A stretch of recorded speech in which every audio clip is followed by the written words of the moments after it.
As-tu déjà traversé une saison où les questions ne cessent de tourmenter ton âme, où tu regardes le ciel et tu demandes, Seigneur, pourquoi moi? Pourquoi as-tu permis cela? Est-ce que tu m'entends encore? Est-ce à cause de mes erreurs du passé? Seigneur, est-ce que je suis puni? La douleur, après la douleur, sans répit. Et pourtant, aucune réponse. Le silence absolu. Aujourd'hui, dans cette vidéo, tu auras des réponses. Shalom mes frères, shalom mes sœurs. Voici la journée que l'Éternel a créée afin que nous puissions nous réjouir en elle. Ici, c'est le Bishop Mike Bongwa, de Foi et Victoire en Jésus-Christ à Johannesburg. Aujourd'hui, nous allons parler de 6 questions que les gens se posent souvent, que les gens posent à Dieu ou bien à l'homme de Dieu. Donc, des questions qu'on peut se poser, qu'on pose à leur pasteur, qu'on pose même à Dieu. Il y a 6 questions douloureuses dont nous allons parler. Et si vous êtes concerné, si ça vous concerne, vous serez édifiés par la grâce de Dieu aujourd'hui. Que le Saint-Esprit nous aide. J'ai la foi que vous serez édifiés. Donc, à la première question, Seigneur, pourquoi as-tu permis cela? Quand nous voyons les enfants d'Israël en train de quitter l'Égypte, ils étaient contents de quitter l'Égypte, enfin, fini l'esclavage, enfin, fini les coups de fouet, enfin, fini l'humiliation, enfin, fini la pauvreté. Souvenez-vous qu'ils avaient de l'or et beaucoup d'objets précieux qu'ils avaient pillés en Égypte que par la grâce de Dieu. Mais pendant qu'ils allaient, ils rêvaient de la promesse de Dieu. Mais soudainement, ils ont vu derrière surgir l'armée de Pharaon à leur poursuite. Les chars et les chevaux, les élites de l'armée de Pharaon étaient à leur poursuite. Ils ont commencé à se demander pourquoi ceci nous arrive. Ils ont même dit à Moïse, pourquoi est-ce que tu nous as amenés mourir dans ce désert? Nous sommes coincés maintenant. Il aurait mieux valu même ne pas nous faire sortir de l'Égypte. Mais quand nous voyons dans le plan de Dieu, ce qu'ils ne savaient pas, c'est que dans Exode 14, verset 4, Dieu avait dit, j'endurcirai le cœur de Pharaon, il les poursuivra, mais Pharaon et toute son armée serviront à faire éclater ma gloire, et les Égyptiens sauront que je suis l'Éternel. Ça, nous le savons parce que nous le lisons, mais eux n'avaient pas lu la Bible. Voilà ce que Dieu avait dit. C'est Dieu qui a endurci le cœur de Pharaon. C'est Dieu qui a permis qu'il le poursuive.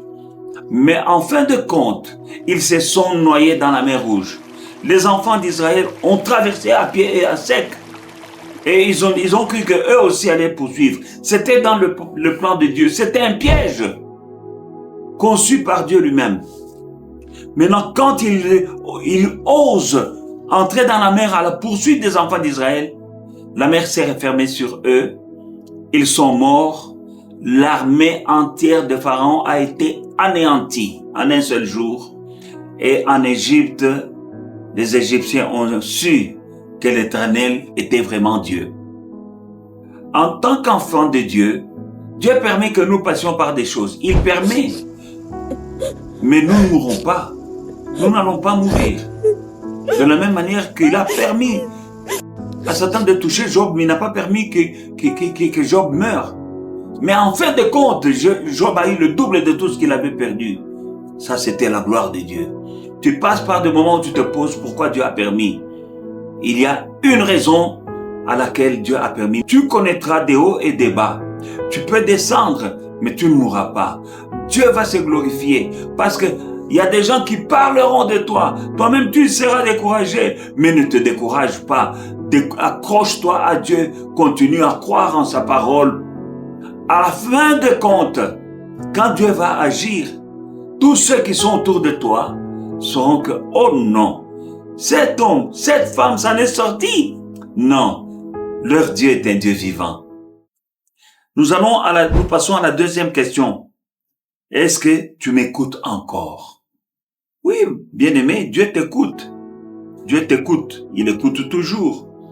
Dans le livre de Marc chapitre 11, à partir du verset 12.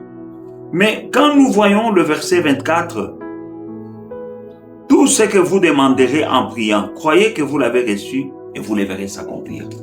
Très important, nous devons considérer la séquence de ce que Jésus dit. Demandez, c'est maintenant. Après avoir demandé, il faut croire. Après avoir cru, vous verrez. Alors le problème, c'est entre le temps où tu demandes et le temps où tu crois. Première motion, demander. Deuxième, si tu crois. Si tu crois, et tu verras. Même, il avait dit à Marthe, si tu crois, tu verras. Crois d'abord, tu vois, c'est après. Si tu crois maintenant, tu verras après. Maintenant, le croire là, ça peut prendre 2 semaines, tout comme ça peut prendre 6 mois. Mais je sais que quand quelqu'un passe des moments compliqués, quand quelqu'un passe des moments difficiles, il prie, il veut que tout se fasse tout de suite. Mais le meilleur temps où Dieu va agir, c'est son temps. Ce n'est pas à toi de décider maintenant. Parce qu'il y a des choses, par exemple, que tu peux demander aujourd'hui et Dieu sait que s'il te les donne aujourd'hui, on te tue. Mais Dieu ne veut pas que tu meurs. C'est pourquoi il va travailler dans le temps d'écarter ceux qui veulent ta mort. Quand par jalousie on peut te tuer, Dieu peut les écarter et puis il te donne. Ça c'est quelque chose qui peut arriver. Mais il y a un autre scénario. Dieu sait que si ce que tu demandes, il te donne maintenant, dans ton état d'esprit, tu vas rentrer dans le monde. Alors Dieu va te travailler toi dans ton cœur, il te travaille d'abord pour que tu sois capable de gérer ce qu'il va te donner. Il y a des gens qui sont aujourd'hui, qui n'ont pas su gérer la gloire de Dieu.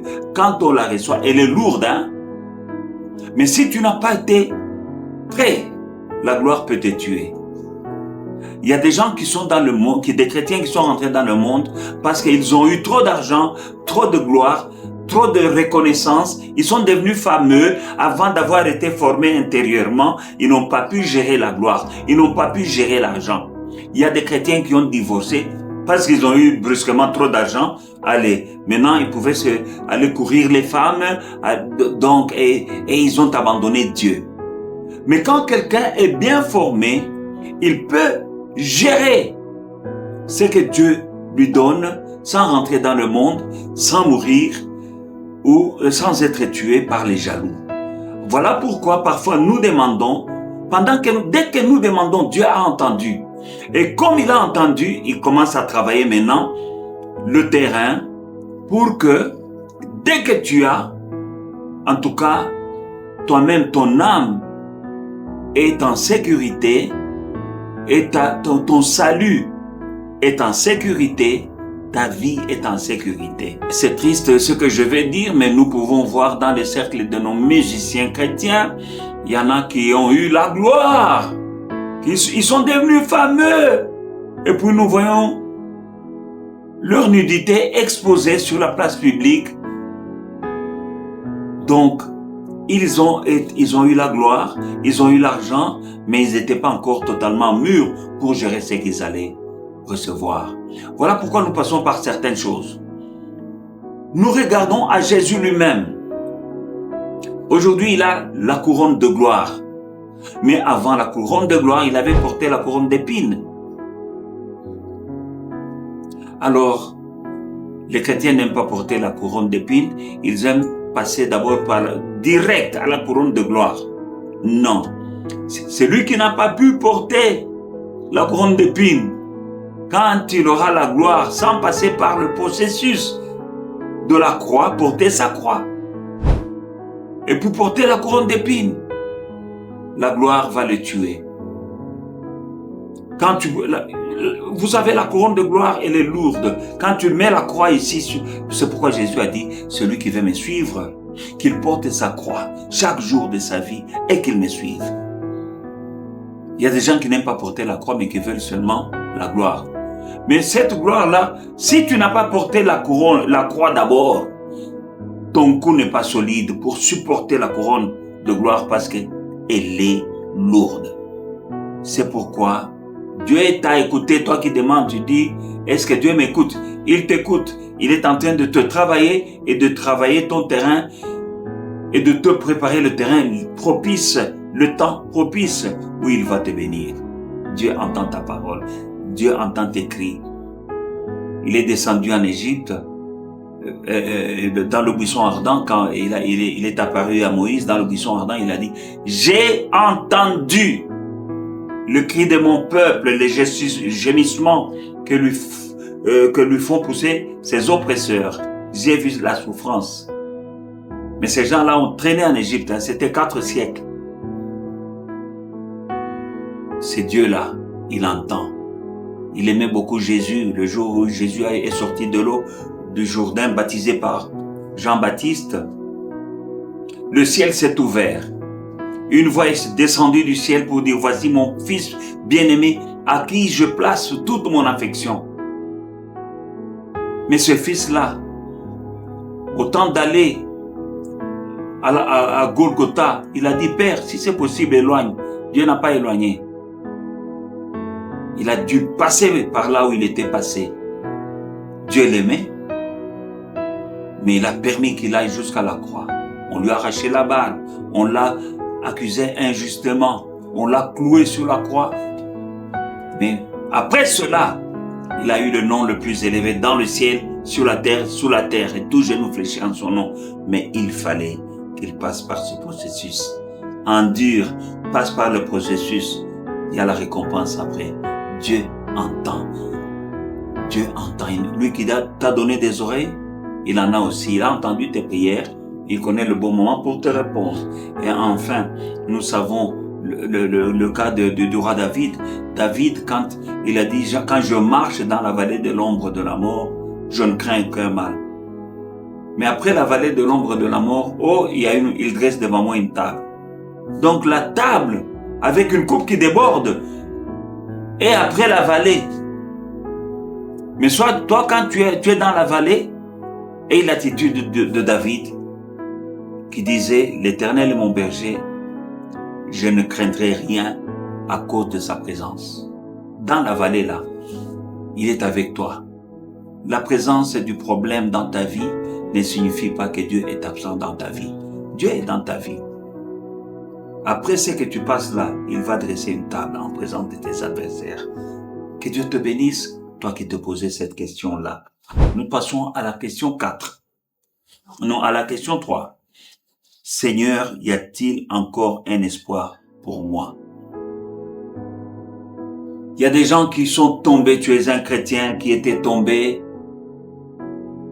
Tu es tombé tellement bas, tu as fait des choses ignobles. Et tu crois que c'est fini pour toi. Non, ce n'est pas fini, il y a toujours de l'espoir. La Bible dit, mon juste tombera 7 fois, il se relèvera 7 fois. Je ne sais pas combien de fois tu es déjà tombé, mais il dit, mon juste tombera 7 fois, il se relèvera 7 fois. C'est-à-dire, tu es déjà tombé 1 ou 2 ou 3 fois. Relève-toi, Dieu te permet de te relever et de continuer ta course. Dieu veut te retrouver. Et quand nous allons dans Jean 1 Jean chapitre 1, 9, la Bible dit, si nous confessons nos péchés, il est juste et fidèle pour nous les pardonner et nous purifier de toutes nos iniquités. Ce qu'il te faut faire pour te relever et pour retrouver la grâce de Dieu, il y a toujours un espoir, mais il faut que tu te confesses, que tu agisses comme l'enfant prodigue. Il était dans la débauche. Le père le savait. Il était avec les prostituées. Le père le savait. Il était fauché. Le père le savait. Mais quand il est rentré chez son père pour lui dire, j'ai péché contre toi, mon père, et j'ai péché contre Dieu, le père l'a embrassé et il l'a remis dans sa grâce. Il lui a donné une nouvelle robe, signe de péché oublié. Il lui a donné une bague, signe d'alliance. Tu es toujours mon fils. Les chaussures aux pieds, la honte est enlevée. Et il y a eu la joie, les réjouissances. Le garçon a retrouvé la grâce dans la maison du père. Il y avait encore sa place. Donc, Celui qui se pose la question, est-ce qu'il y a encore un espoir pour moi? Il y a encore de l'espoir. Voilà la réponse à ta question. Il y a encore de l'espoir. Parce que à la croix, quand Jésus était crucifié, il y avait une croix à gauche, une autre croix à sa droite. Et sur les deux croix, l'une à gauche, l'une à droite, c'était des malfaiteurs, des criminels, des bandits, des voleurs, des violeurs, connus de tout le monde. Et ils étaient crucifiés à cause du mal qu'ils avaient fait. Et ils le savaient. Parce que quand l'autre était en train d'insulter Jésus, l'autre a dit, toi et moi, nous méritons le sort que nous subissons. Mais celui-ci, c'est injuste, il ne mérite pas. Donc voilà, ils savaient qu'ils méritaient leur sort. Mais, l'autre bandit a dit, Seigneur, quand viendra ton règne, souviens-toi de moi. Jésus lui dit, aujourd'hui même, tu seras avec moi au paradis. Ce malfaiteur, en train de mourir à la croix, toute sa vie, il n'a fait que le mal. Toute sa vie, il a volé, il a tué. Il n'a fait que le mal. Et il méritait la croix. Les hommes l'ont jugé digne de la croix. Mais Jésus l'a jugé digne du paradis. Tu es le malfaiteur qui se repent. Si Jésus, ça c'est la première personne que Jésus a entraînée au paradis, c'est un brigand. Si ce brigand-là a été amené au paradis, il y a de l'espoir pour toi. Toi qui te poses la question, s'il y a encore de l'espoir. Je te dis, dans le nom de Jésus-Christ, il y a encore de l'espoir pour toi. Nous passons à la question 4. Là où il y a des gens qui se disent, Seigneur, pourquoi ne m'as-tu protégé? Tu peux avoir l'impression que Dieu ne t'a pas protégé. Il y a toujours une raison. Quand nous allons dans le livre de Luc chapitre 22, au verset 31-32, écoute ce qu'il dit à Pierre dans le livre de Luc, au chapitre 22, 21-32. Le Seigneur dit, Simon, Simon, Satan vous a réclamé pour vous cribler comme le froment. Mais j'ai prié pour toi afin que ta foi ne défaille point. Et toi, quand tu seras converti, affermis tes frères. Donc, il dit, Satan t'a cherché pour te cribler comme le froment. Jésus ne dit pas, j'ai chassé Satan. Il dit, j'ai prié pour ta foi. Jésus n'a pas dit, Satan t'a cherché pour te cribler comme le froment. Ça, c'est écrasé. Le froment, c'est comme le riz. Hein. Pour séparer la paille du riz, il faut vraiment les secouer. J'ouvre une parenthèse. Ça, ce sont des disciples de Jésus. Et Jésus dit que Satan les réclamait. Donc, là, je vais dire, c'est une parenthèse. C'était des disciples de Jésus. Et Jésus dit, Satan vous a réclamé. Donc, il y a des gens parmi nous, en tant que chrétiens, tu peux être réclamé. Il y a des réclamations. Mais avec le Seigneur, la réclamation là tombera. Je ferme la parenthèse. Ça, c'est quand nous prions contre les esprits des réclamations.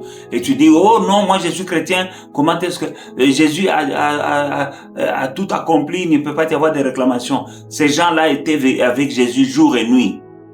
À côté de lui, mais Satan était en train de les réclamer. Si on a réclamé Pierre et les disciples, on peut te réclamer toi aussi. Maintenant, je ferme cette parenthèse-là. Quand tu as l'impression, pourquoi Dieu m'a abandonné? Dieu n'a pas abandonné. Il permet que tu grandisses à travers les choses que tu traverses et puis tu seras capable de fortifier d'autres qui seront en train de passer le moment. Tu peux dire, je suis passé par là, Dieu est toujours fidèle, il va te secourir. Le Dieu qui m'a aidé, le Dieu qui m'a soutenu, donc tu vas fortifier. Dieu a dit, j'ai prié pour ta foi. Donc parfois, tu peux être dans une tempête, Dieu N'apaise pas la tempête, il t'apaise toi. Parce que tu es là, tu crois que tu vas mourir. Il laisse la tempête, mais il t'apaise toi. Il dit calme-toi, je suis avec toi. Donc il n'a pas... Jésus pouvait chasser le diable. Il dit, il te cherche pour te cribler comme le formant, mais j'ai prié pour toi, afin que ta foi me défaille, afin que ta foi grandisse, afin que ta foi devienne solide, afin que après cela, tu seras l'homme qui va fortifier tes frères. Et nous savons qu'après ça, Pierre était la colonne dans l'équipe des disciples de Jésus. Par exemple, quand Tabitha était morte, les disciples tous étaient là, mais ils ont dit allons chercher Pierre.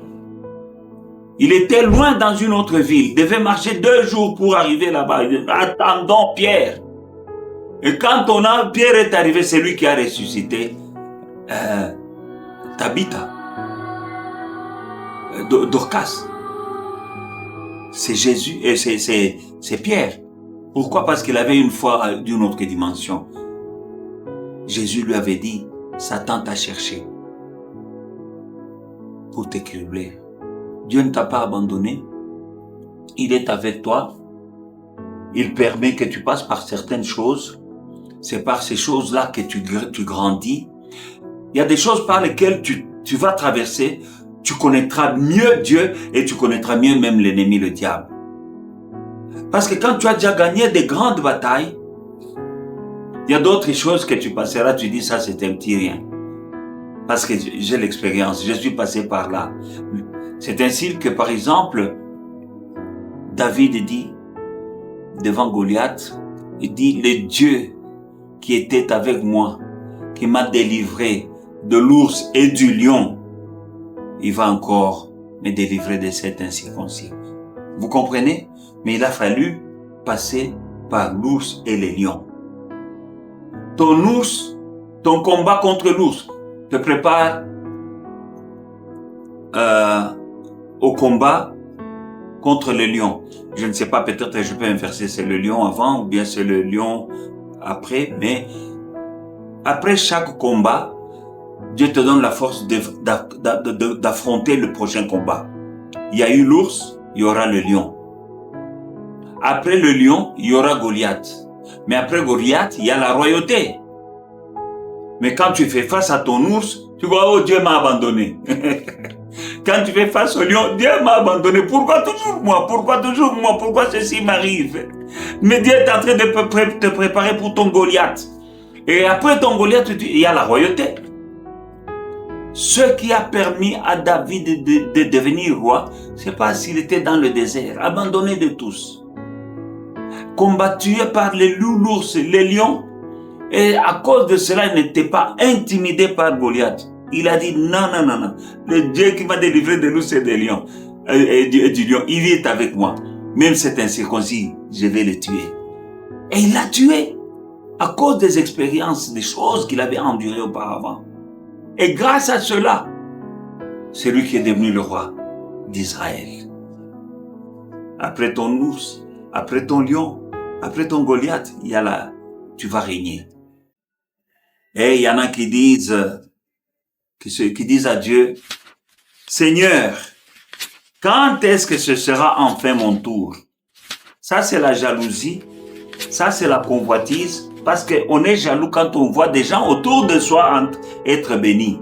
Mais quand il faut, moi je viendrai tout, je ne vais pas vous encourager sans aller à la parole de Dieu. Luc chapitre 9, à partir du verset 14, nous voyons la multiplication des pains. Nous lisons la parole de Dieu.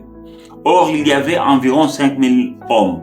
Jésus dit à ses disciples, faites-les asseoir par rangée de 50. Ils firent ainsi et ils firent tous asseoir. Ils les firent tous asseoir. Jésus prit les 5 pains et les 2 poissons et levant les yeux vers le ciel, il les bénit, puis il les rompit et les donna aux disciples afin qu'ils les distribuent à la foule. Verset 17. C'est ton verset, toi qui te demandes quand viendra mon tour enfin, Seigneur? pour moi c'est quand? La Bible dit au verset 17, tous mangèrent et furent rassasiés et l'on emporta 12 paniers pleins de morceaux qui restaient. Quand est-ce que ce sera mon tour? C'est ta question, n'est-ce pas? Seigneur, jusqu'à quand? Les autres, tous sont déjà bénis. Tel s'est marié, tel a acheté une maison, moi c'est quand? Quand est-ce que j'aurai des enfants? Quand est-ce que j'aurai le travail? Quand est-ce que je pourrai rouler en voiture? Pour moi, ce sera quand? Tu regardes aux autres. Mets-toi à la place. Il y avait 5000 personnes, sans compter les femmes et les enfants. Il y avait 2 paniers. Il y a 5 pains, 2 poissons. Les gens se sont assis. 5000 personnes. Il y avait combien de rangées? Mais la Bible dit que tous mangèrent. Le panier là avec les pains et les poissons passait. Première rangée, deuxième rangée, troisième rangée, 10e rangée, 20e rangée, 100e rangée, 500e rangée, 1000e rangée. Mais il y avait 5000 personnes. La Bible dit, tous mangèrent. Il n'y a personne qui est allé affamé. Hein? Tous ont mangé. Mais il y avait un tour. Le panier est arrivé jusqu'au dernier. Là où tu es, je ne sais pas dans quelle rangée tu es. Mais le panier, avec le pain et le poisson, le panier avec les bénédictions, est en train d'avancer vers toi. Il est en train d'avancer vers toi. Il y a des gens là qui étaient peut-être 3 millième. Ils regardaient le panier là devant, ils disent, je ne sais pas si ce panier arrivera ici. Le panier était arrivé. Le panier de bénédiction est en train de venir vers toi. Ton tour viendra. Voilà. Ma sœur, je crois que mon frère, toi qui te disais, quand ce sera mon tour, ton tour viendra, sois seulement patient. Et la 6e question, c'est Seigneur, qu'est-ce qui ne va pas avec moi? Quand tu es rejeté, tu peux être rejeté, il y a des abus, les gens parlent mal de toi. Tu te demandes pourquoi ceci m'arrive.